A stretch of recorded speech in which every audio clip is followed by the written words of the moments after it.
Hey there, Drew here, and welcome back to the Drew Saur coaching channel. If this is your first time here, thanks for joining us. This channel is for those of us who want to have stellar careers with a little less stress and, if we can, a bit more fun. My job is to bring you ideas that'll help you think about your career in a new way. I promise that if you try these out, you'll start to see the professional world differently. And more importantly, they'll start to see you differently. So this video is part of my series on persuasive storytelling, because to get anything major done in our career, we need other people. So the question we're trying to answer here is, can I convince other people to join me? And what I want to talk about today is this tendency we have of thinking about people in groups and why that may not be the best strategy.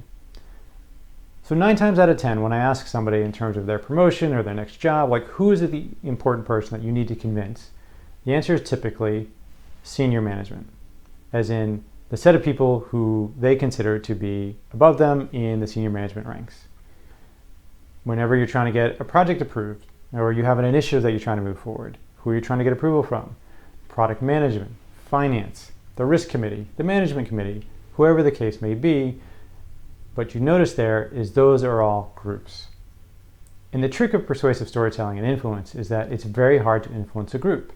Groups are simply collections of individuals. And so what I'm going to suggest to you today is this idea that take any group that you're trying to influence and stop thinking of them as a group.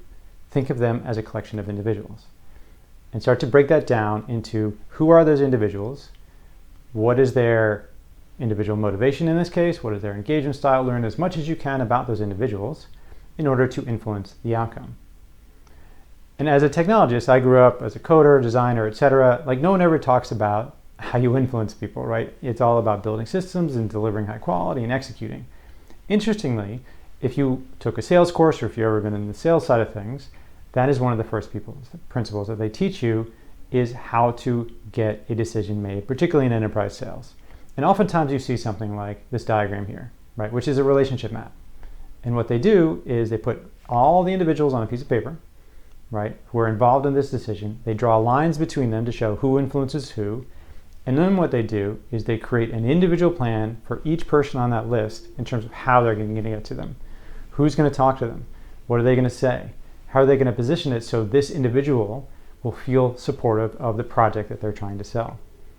And rather than saying, I'm just trying to sell the company X, they actually, again, break it down to the list of individuals that they need to influence in order to get the sales.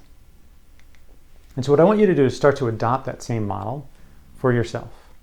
So again, whether it's a promotion, whether it's a new job, whether it's just some sort of initiative that you're trying to get approval for, think of it from that sales perspective. Who is involved? What are their names?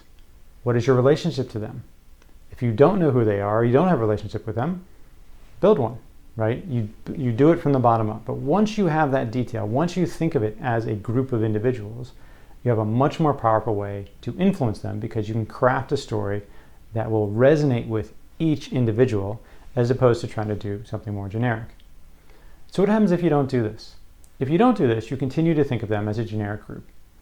And what that means is that your presentation, your story, the thing that you're trying to sell will also be generic because you don't know enough about the details of who's in that group to create a persuasive narrative. Will it work? It might, but the chances are much lower than if you actually understand the individuals that are involved. So what's the exercise here? The exercise here is to go and find what is the group that you most often think of when you are trying to promote yourself in your career, get a project, or whatever the case may be. I want you to find a group that you tend to think of as that group. Again, senior management's a common one. Again, product management, finance, whoever it may be. Who do you think of as a group 9 times out of 10? And then what I want you to do is take that group and start to break it down into individuals.